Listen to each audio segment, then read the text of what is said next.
In December of 1922, French industrialist André-Gustave Citroën was determined to show the world how tough his cars could be. Though the Citroëns were simple and affordable, he knew they were built to handle any terrain, even the Saharan Desert.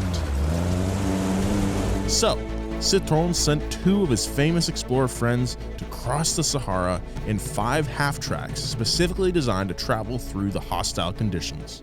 The team set off from Algiers and drove more than 2,000 miles to Timbuktu on the other side, becoming the first vehicles to ever cross the Sahara Desert. The convoy was followed closely by fans in France, thanks to a new invention called the radio. And as a result of the brilliant publicity stunt, Citroën became known as one of the most impressive car brands in the world. But how exactly did the company's founder, André Citroën, get his start? How did Citroën set the standard for how well-crafted cars could be made cheaper for consumers? And how did André Citroën almost lose it all? On today's episode of Past Gas, grab your berets, because we're talking Citroën. Past Gas Podcast. It's about cars, it's not about Fords.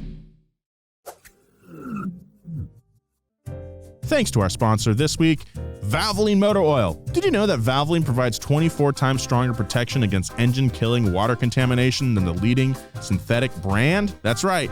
Valvoline is a proud sponsor of the show. I've got it in my car. Thank you, Valvoline.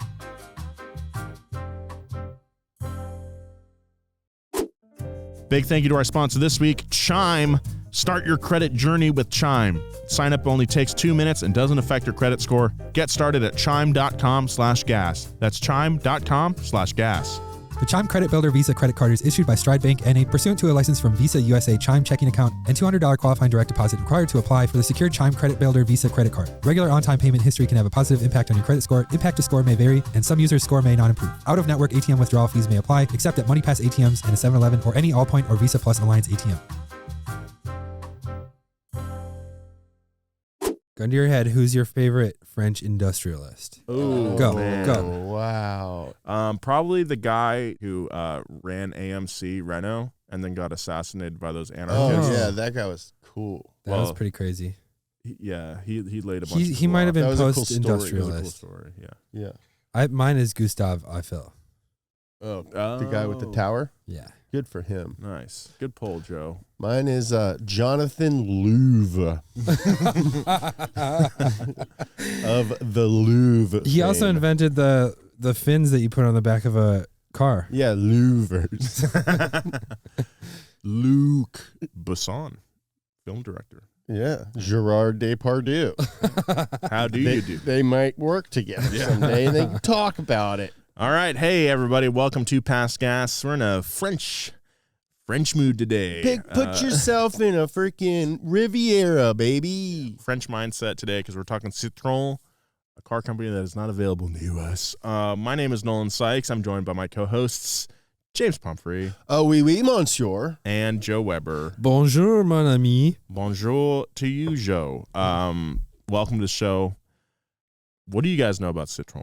I know they're a French car company. They make a lot of little cars. Mm-hmm. They make fast front-wheel drive cars. Mm-hmm. They've held a lot of front-wheel drive Nürburgring No, I records. think you might be thinking of Renault.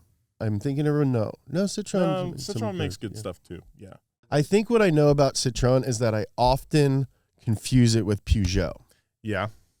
The Citroën other has the two French car chevron logo. Yes. But yeah, we don't get their cars, so we don't really have a connection with them. I know that I one thing I know about Citroën is that I didn't know how to pronounce it until about 3 weeks ago. Yeah. Really? What did you call it? Well, when I was a kid and playing Gran Turismo, I would say, "Oh, Citroën." Yeah, when I was a Yes. kid, I would say Citroën too. Yeah. Yeah. But look at us, fancy lads. Pidgeot. You would say Pidgeot? Nah. Oh, I would never say that. Yeah. Well, I didn't know it's Peugeot. Well, I didn't know that tow mater from Cars was a pun until about 2 weeks ago. Nice, yeah. So we learn something every day, I Yep. guess is the takeaway. And it's okay to learn things, and it's okay. You don't have to pretend to know things. That's something I'm really working on lately. I have a tendency to be like, oh, yeah, and being like, I don't really know what that means. I want to be more forthcoming and honest about what I don't. For sure. That's really brave of you. Thanks. I noticed, today Christina said a word, and you were like, I don't know what that means. And I think that was very big of you, and I'm proud of you. Thank you. So let's hop into this story about Citroën. Citroën. Citroën. André-Gustave Citroën was born on February 5th, 1878 in Paris. As the youngest of 5 children. His father, Levi Citroën, was a diamond merchant from the Netherlands, and his mother, Maza Amelia Kleinman, hailed from Warsaw, Poland. This is going to be a real rags to riches story. Oh, yeah. Andre's ancestors were fruit traders, and so used the family name Lemon Man. Lemon Man. Lemon Man. Later, Andre's grandfather changed the name to the more exotic Citroën, the Dutch word for lemon. Okay. His father's involvement in the diamond trade gave the family significant financial stability. So, riches to riches story. Until... Yeah, I was being sarcastic back there. It's not surprising to me that a diamond merchant has a lot of money. That was until Levi became involved in a fraudulent investment, and his family lost the majority of their fortune. All right, we're back to rags to riches. When Andre was only 6 years old, his father died by suicide, presumably due to his involvement in the scam. After his father's death, 7-year-old Andre was placed in the prestigious French school Lycée Condorcet. Despite his familial tragedy, Andre excelled as a student and leaned into his curiosities about the world around him. In 1887, 9-year-old Andre witnessed the construction of the Eiffel Tower for the World Exhibition in Paris, which sparked Andre's interest in the world of engineering. The Eiffel Tower would eventually become a prominent symbol in his life, which we'll get into later. It's a prominent symbol in all of our lives. I'm curious to see, If you ask me to name 7 things that everyone knows, I would say that. Eiffel Tower, Coca-Cola. Mount Rushmore, Mount Everest. The ocean. Dogs. No one talks about the tower that I built. It's not very the Weber tall. Tower. It's as much as I can afford right now, so you have my back. In 1894, Andre graduated at the top of his class from the Lycée Louis le Grand and went on to attend a prestigious French engineering school, École Polytechnique. He graduated in 1898 at the age of 20. He was on that 2-year plan. Despite his degrees, post-graduation life proved to be difficult for Andre. So he decided to join the French army as an engineering officer and was stationed in Poland. I bet his mom liked that. Yeah. Oh, go visit grandma. While on leave from the military, Andre came to visit some of his relatives in the textile center of Lodz, Poland in 1900. André Citroën saw a carpenter working on gears that had a fishbone or chevron structure. For centuries, wooden double helical gears were used in Poland to power water-driven machinery. The gears not only ran quietly, but were incredibly efficient, able to transmit large loads without damage to the wood. It's like a water mill, right? Mm-hmm. I don't really know much about antique Polish machinery. And so stick with me. I'll get you through. I'm just more familiar with cute stuff. Yeah. like tchotchkes. I'm a tchotchke fanatic. Hummels? Yeah. Do you like Hummels? Oh yeah. I got so many Hummels. You guys have been in my house. Yeah. Lots of little cherubs. So many cherubs in my home. Yeah. Also, I'm all about frogs. Ever the forward thinker, Andre bought the patents for these gears for a small amount of money. This led him to develop angle-toothed and spiral helical gears and reduction gears for automobiles in the form of double angles, or double chevrons, which is the inspiration for the modern-day Citroën logo. I think that phrase is in English. I just wanted to mix it up a little bit. I appreciate it. In 1904, Andre put together a small workshop with a couple of his engineering friends to produce the gears. Hey, you guys want to come over on Saturday and make some gears? Oh, dude, yeah. It's boring in 1904. In 1905, at the age of 27, he officially founded the Citroën Gear Company to produce double helical gears for mills. The small business grew quickly, and by 1910, had annual sales of 1 million francs, about $4 million today. That's quick. That's a lot of gears, baby. That's gear money right there.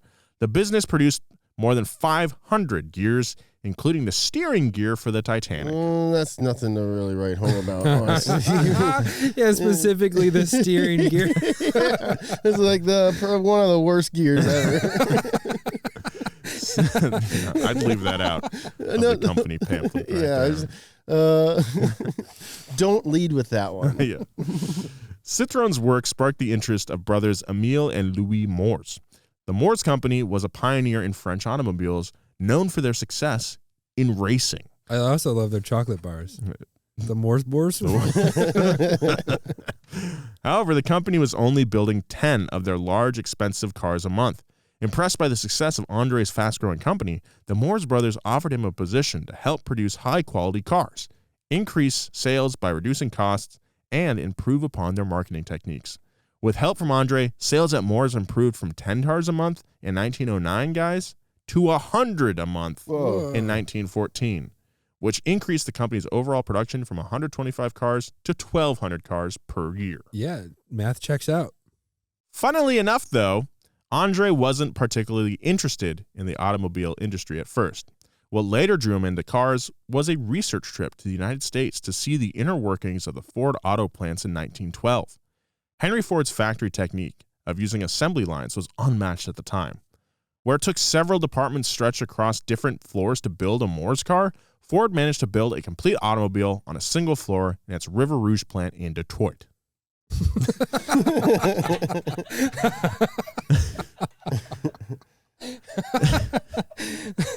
With this visit, André began to see how different improvements could be made to the French auto industry by adopting Ford's techniques.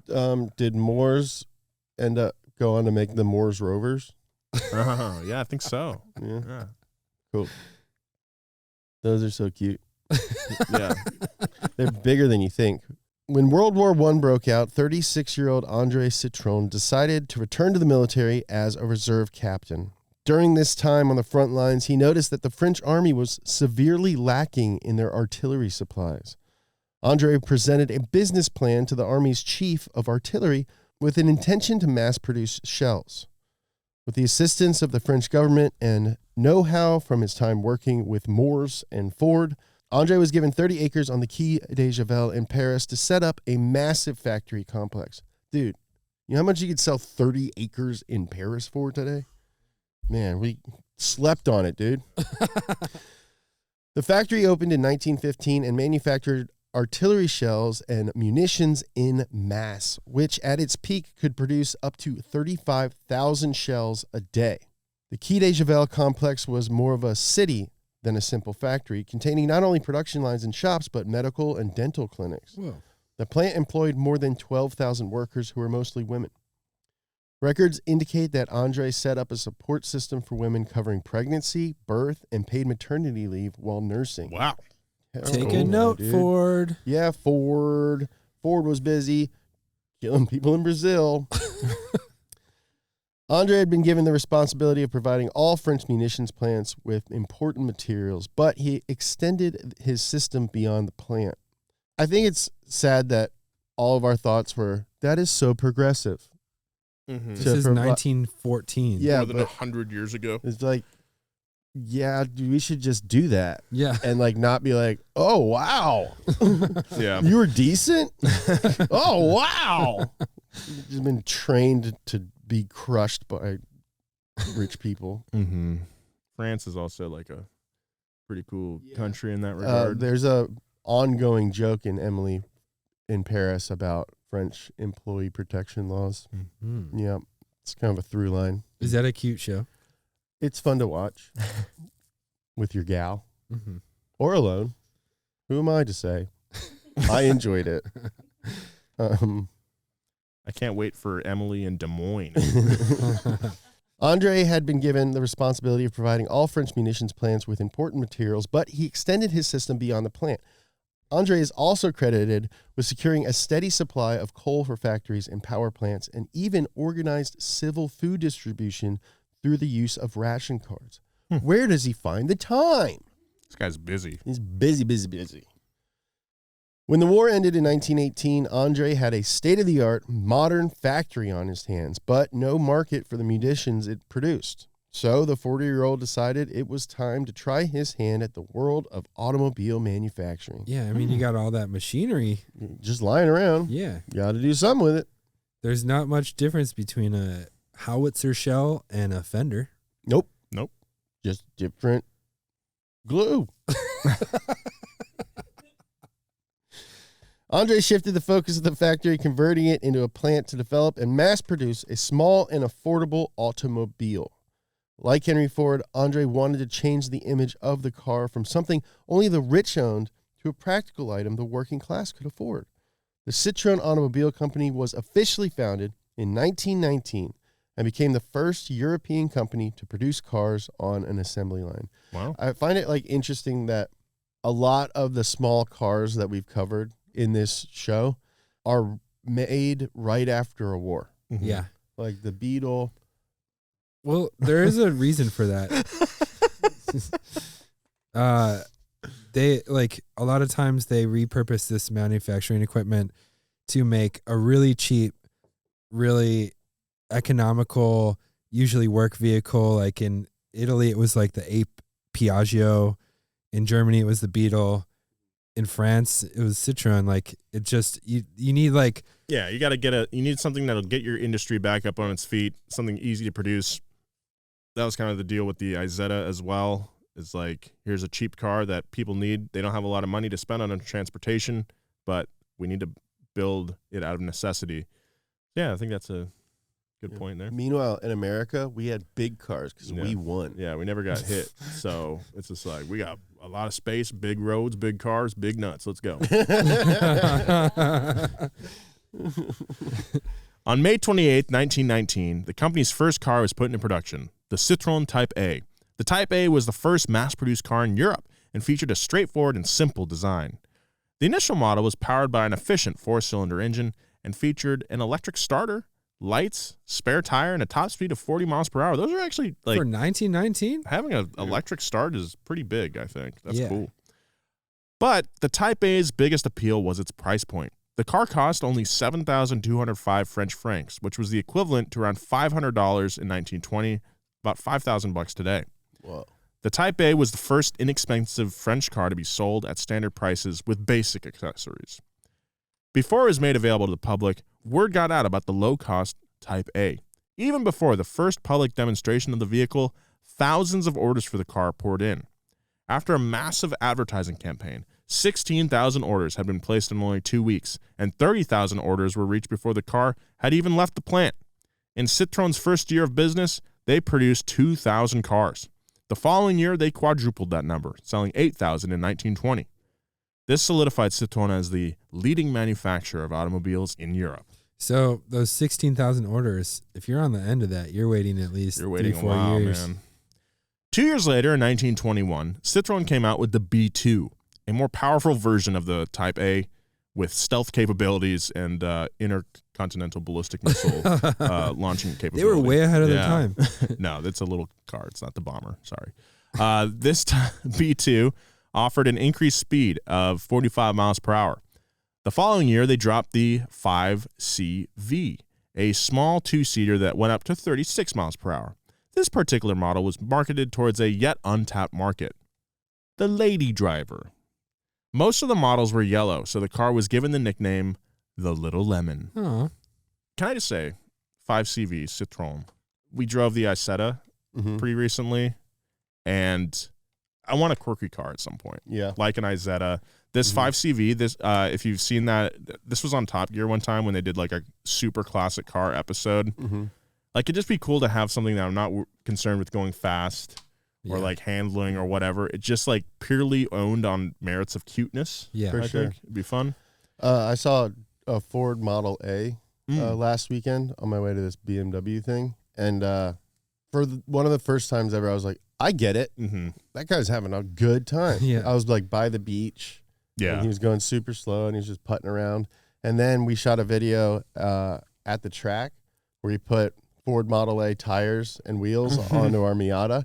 And we drove it around, and seeing the top of your wheels turn is so sick. Yeah, that's so cool. And it made me really want to drive an old open wheel hot roddy. Yeah, that'd be sick. Like a straight 16. Yeah. That'd be sweet. Like, what was the fastest car in the world in like 1919? Yeah, That's what I want to that'd drive. be fun. Yeah. Where you're just like pulling levers like an organ player. Like, Yeah, it takes 6 people to drive it. One of them has to be a kid. but Nobody else- he needs black lung. Yeah. Well, he's going to get it. He's going to get black lung. He's in a tube. He's the only one that can fit in the engine compartment. Yeah, he's the fuel pump. Yeah, he's cranking a handle. Citroën pioneered discount and credit sales and even repayment plans that would extend from 12 to 18 months. Though the company was ahead of its time in terms of marketing and providing low prices to the public, André Citroën wanted to show off his company's innovations, no matter what the cost might be. Do you think all the like French army guys in 1920 Yeah, were signing up with and buying Citroëns with their here's a bonus? Citroën at 25% APR. Did you get a little lemon? A little lemon. It's America versus France. We have the Hellcat. They have the little lemon. I prefer cute stuff, so give me a little lemon. Big thank you to our sponsor this week, Chime.com. What's the first thing you do when you wake up? Is it checking up on your credit score? Yeah, I didn't think so. But at Chime, that's exactly what they do. With their secured Chime Credit Builder Visa credit card, you can start to build credit with your own money. Chime reports your payments to credit bureaus to help you build credit over time. Their members see an increase of 30 points on average. All this with no annual fees, large security deposits, or credit checks to apply. If you're just starting out building your credit, I think Chime is a great option to check out. So, start your credit journey with Chime. Sign up takes only 2 minutes and doesn't affect your credit score. Get started at chime.com/gas. That's chime.com/gas. Thank you, Chime. The Chime Credit Builder Visa credit card is issued by Stride Bank NA pursuant to a license from Visa USA Chime checking account and $200 qualifying direct deposit required to apply for the secured Chime Credit Builder Visa credit card. Regular on-time payment history can have a positive impact on your credit score. Impact to score may vary, and some users' score may not improve. Out-of-network ATM withdrawal fees may apply, except at MoneyPass ATMs in a 7-Eleven or any Allpoint or Visa Plus Alliance ATM. André Citroën was an endlessly ambitious individual and innovator. His ideas were big and bold, and not just in the world of car manufacturing and design. Throughout the 1920s and 30s, the world saw André excel in creative forms of advertising. Today, the 1923 excursion across the Saharan Desert from the opening would probably be considered a publicity stunt. But at the time, it was a product of André's belief in the abilities of his machine. The journey was written about by the explorers who drove the half-tracks, Georges-Marie Hart and Douin Dubreuil. In their book, problematically titled The Black Journey Across Central Africa with the Citroën Expedition. It was a different time. That's a very offensive name. The explorers asked André to write the foreword, and he got real poetic with it. Here's an excerpt. It is not right that only the picturesque side of the trip would attract the reader's attention. The hum of our motors must always mingle with the splendor of the scenery and with the memories evoked by it. That hum has a beauty of its own. It is the song of progress, the rhythm of human effort, chanting its victory over the elements. Sexy. But the joy of the journey wasn't his primary objective.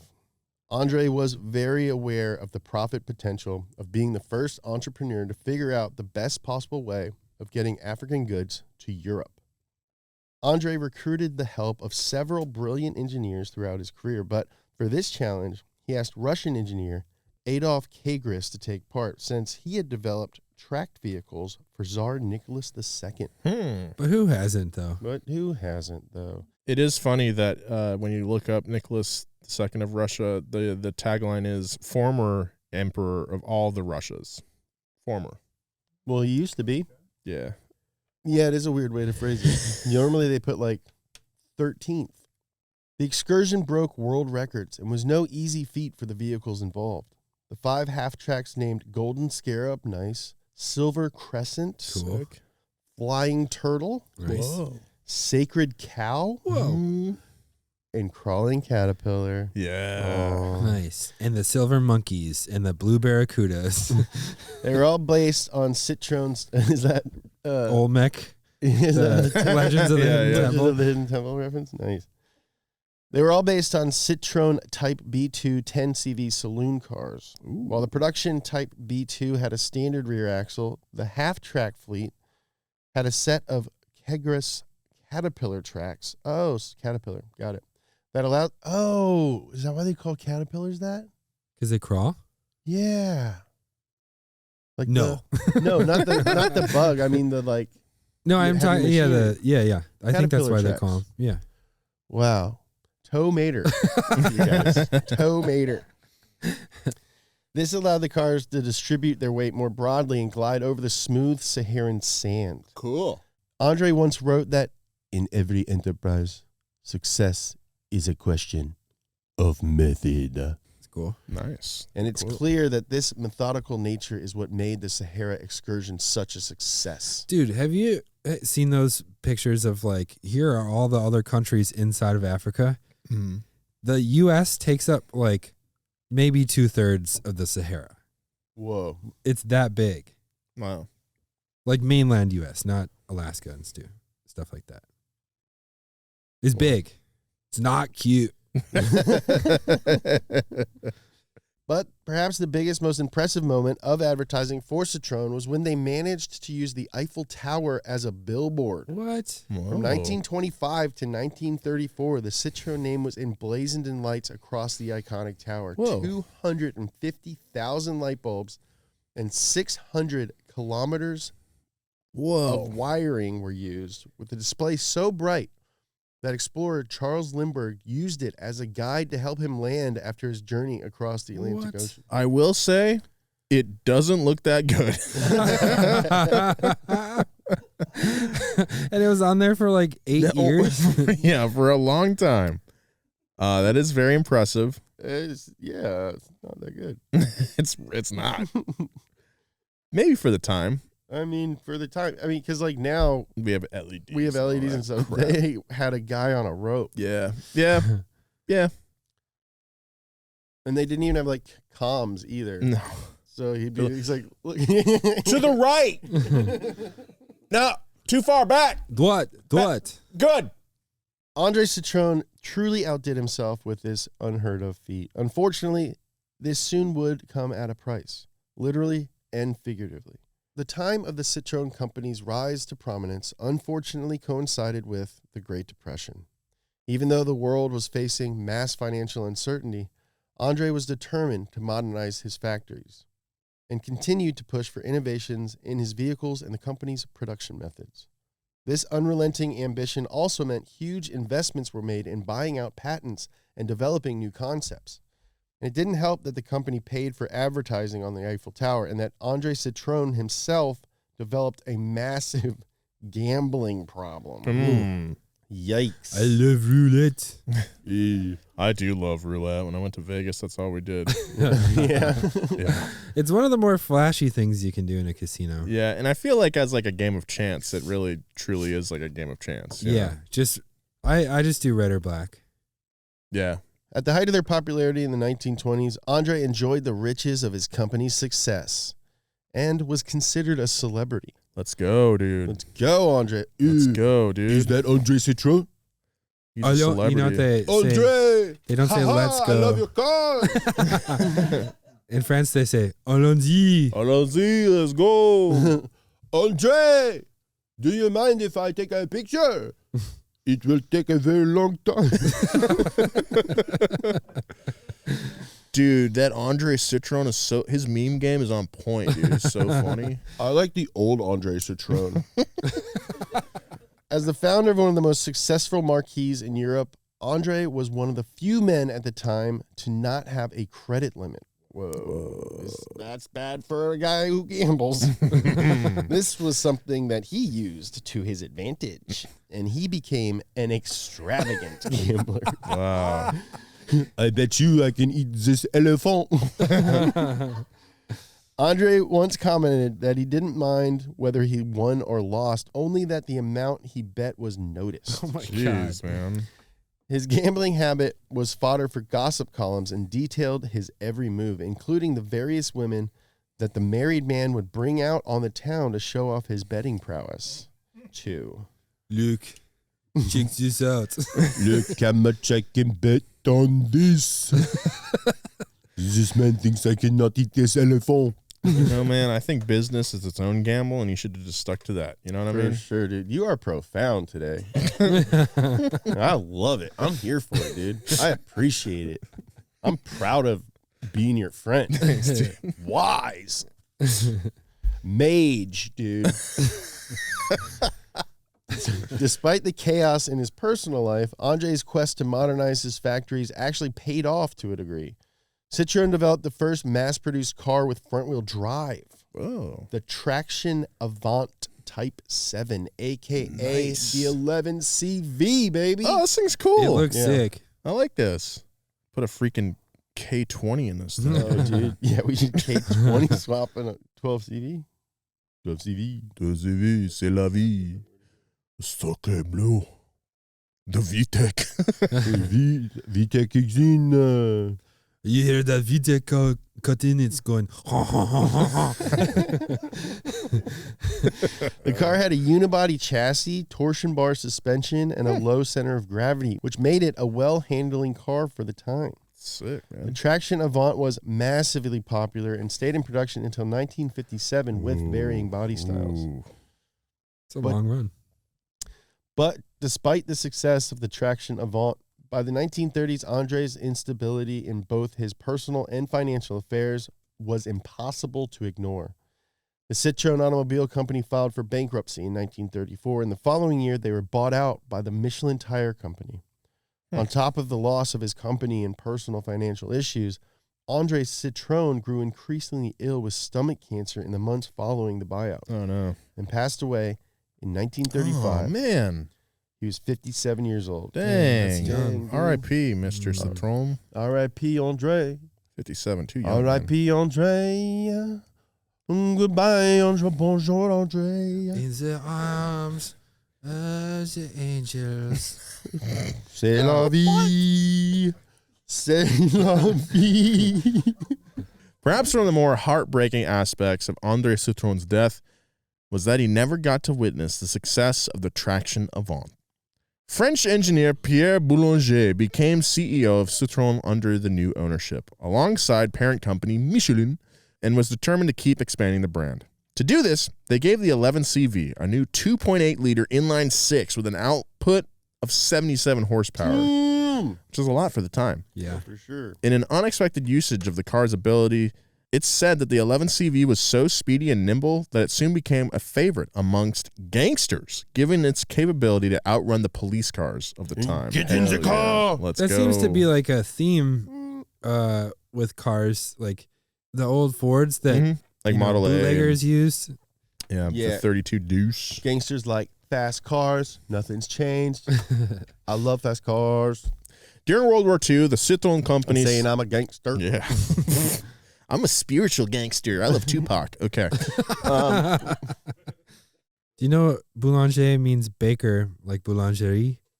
Oh, thanks, Joe. It's a bakery. Gotcha. During World War II, the Citroën company saw another setback when its factory in Javel was bombed, which led to major issues with production. That's a setback. Also, during the German occupation, Citroën's factories were commandeered to make vehicles to back the German war effort. Because they didn't have a choice, that's when Citroën's CEO implemented a genius go-slow program in the factory that intentionally delayed production. Hello, everybody. I have an idea. We don't make the cars fast. We do it slowly. Instead of a 2-hour lunch, we take a 3-hour lunch. In addition to the slowed production schedule, Boulanger told workers to move the little notch on the truck's oil dipsticks a little lower than they're supposed to be. By moving this notch, the trucks wouldn't have enough oil, but German mechanics wouldn't notice because they thought it was full of oil. A little switch watch. Yes. Then, after the truck had been driven for a while, the engine would eventually seize up, leaving a bunch of Nazis stranded. Hell Yeah, love dude. Yeah. Stranded. This is I don't sick. love them. I love when Nazis are stranded. This Yeah. is great. That's They're, so like, clever. Kicking I love dust and going 999. Sabotage. Sabotage, that is my middle name. Ooh, Sebastian sabotage Boulanger. is a French word? Yeah, saboteur. Oh, sabotage. While sabotaging the enemy, Boulanger also instructed a team of designers to set to work on designing a small car, a family car, and a delivery van. While you're at it, design a tiny car. After you are done sabotaging the Nazis, also, if you find the time, maybe make a little car. Yeah. Okay, I got another tidbit. Sabotage comes from sabat, which means to clog, where mill workers would throw their wooden clogs into the machinery to make it halt or break down. Is that where clog comes from? Oh my dude. god, Whoa. dude. Toe Mater, dude. Whoa! Toe Mater, man. These cars that Boulanger planned. Boulanger. These little cars that Boulanger instructed the engineers to make were to be built after the Allies were victorious. That's a big, like, fingers crossed kind of effort. Yeah. We right might as there. well be prepared. Yeah. These efforts led to the development of three iconic Citroëns, the 2CV, Yeah. the DS, and the Type H. The CV, 2CV is, there's still some people in LA that drive it around. It looks like a little Beetle. The Citroën 2CV was introduced in 1948 as a safe and affordable family-friendly vehicle, meaning there was no swears. The goal of the car was simple, if not oddly specific. It would be able to carry a family of four and a basket of eggs on rugged dirt roads. I've heard this before. Yeah, without crushing any of those eggs. The car was marketed directly to working class people whose income was dependent on their ability to sell these eggs and wanted a more sensible, reliable replacement for the typical horse or donkey they were used to. Dude, donkeys break so many eggs, man. Donkey, you broke all the eggs. the Citroën, the Citroën 2CV looks like something that a cool person would have in their kitchen. Like a cool kitchen. It's like on the counter. It has like scones in it. or See, something. scones. this is what I'm talking about, like a cute car that I would want. Yeah. This is definitely one This of them. is right up your alley, Yeah, for especially sure. the one that we're looking at right Yeah. now. Donkey. Wow. Donkey. This is much better than the donkey I'm used to. The 2CV's engine was an air-cooled flat 2 design, much like the Isetta, which was chosen for its reliability and because it was super easy to repair. Also, the car was incredibly fuel efficient for its era and averaged about 78 miles per gallon at a top speed of 40. Okay? You're going far, but you're not going that fast. The 2CV was a success, purchased by millions of people worldwide. People loved its unpretentious and smooth style. Also, it looks like a little snail. That's cute. I would kiss this car on the cheek. Oh, yeah. Little peck. 1955 saw the production of the Citroën DS I from love the this French La Déesse, which means the goddess. The car was somewhat of a modern marvel, as it used the first ever directional headlights on a mass-produced vehicle. That sounds like something That's that'll sick. break. Yeah. Citroën manufactured nearly 1.3 million units, so it's safe to say the DS was also a massive success, and I also want one of these. I love Yeah. it. That's sick. I love the covered That's wheels. so cool, man. It's hard for me to wrap my head around the proportions of it. Yeah. Yeah. You hear it, just almost broke my brain. I can't tell what's short and what's long. That's so cool. Finally, the team launched the Citroën Type H, a front-wheel drive panel van. Type H was produced for 34 years, I have it. Dude, it's so sick. This Yeah. thing's hard. from I think 47 till 1981. I think this was in that French horror film Delicatessen. Haven't seen that one. French horror, pretty extreme Pretty most of the time. extreme stuff. A lot of skin being flayed off, eyes being. There's a lot Dude, of we're like, about to eat facial, lunch right There's a now. lot of face trauma. I in know, these you're movies. making me hungry.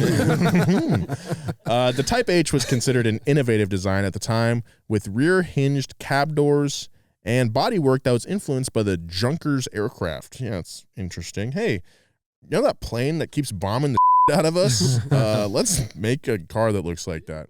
Over time, more than 478,000 units of the van were sold, and I think this thing looks sick. Dumped on some bags. This would be a dude. sick merch van. Yeah. You're damn right it would. Speaking of merch, we sell it. We make a bunch of shirts and hats and stuff. You can get it at donutmedia.com. Citroën would continue to develop technologically innovative machines, but any attempt they made to develop a unique mid-market car went over budget. This and the fact that they had a failed business venture with Wankel engines resulted in the company's second bankruptcy filing. They're trying to make a rotary, it sounds like, and it didn't work out. Dorito. Dorito.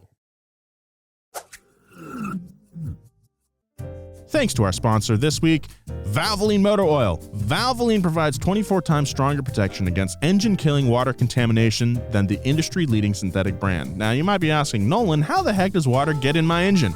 When gasoline burns, it produces water or condensation as a byproduct of combustion. I know, that's what you see dripping out of exhaust pipes. Most gasoline, though, contains up to 15% ethanol, which further increases the amount of water produced.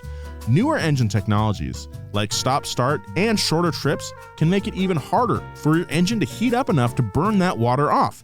Thus, water contaminates your engine. And by the way, water is a terrible lubricant. Moisture can build up in the engine if it's not neutralized by a high-quality motor oil. That's why you need Valvoline. All Valvoline oils exceed industry standards to provide the ultimate protection for every engine on the road. So if you don't have Valvoline in your car yet, you're messing up big time. I've got it in my car. Get some for your car today. Valvoline, thank you very much for sponsoring Past Gas. In 1976, Citroën was purchased by Peugeot. Ooh. Though the ownership was initially successful, Peugeot could not maintain the innovative designs that had brought the company fame, and Citroën's brand recognition and popularity decreased. Today, Citroën is part of the Stellantis conglomerate, who owns 14 car brands. Stellantis aims to update cars in development at Peugeot to make them more market-ready. Although some consider the brand to be far from the prestigious and innovative company that it once was, Citroën is still a household name in Europe and continues to be one of the best-selling car brands worldwide. Heck yeah.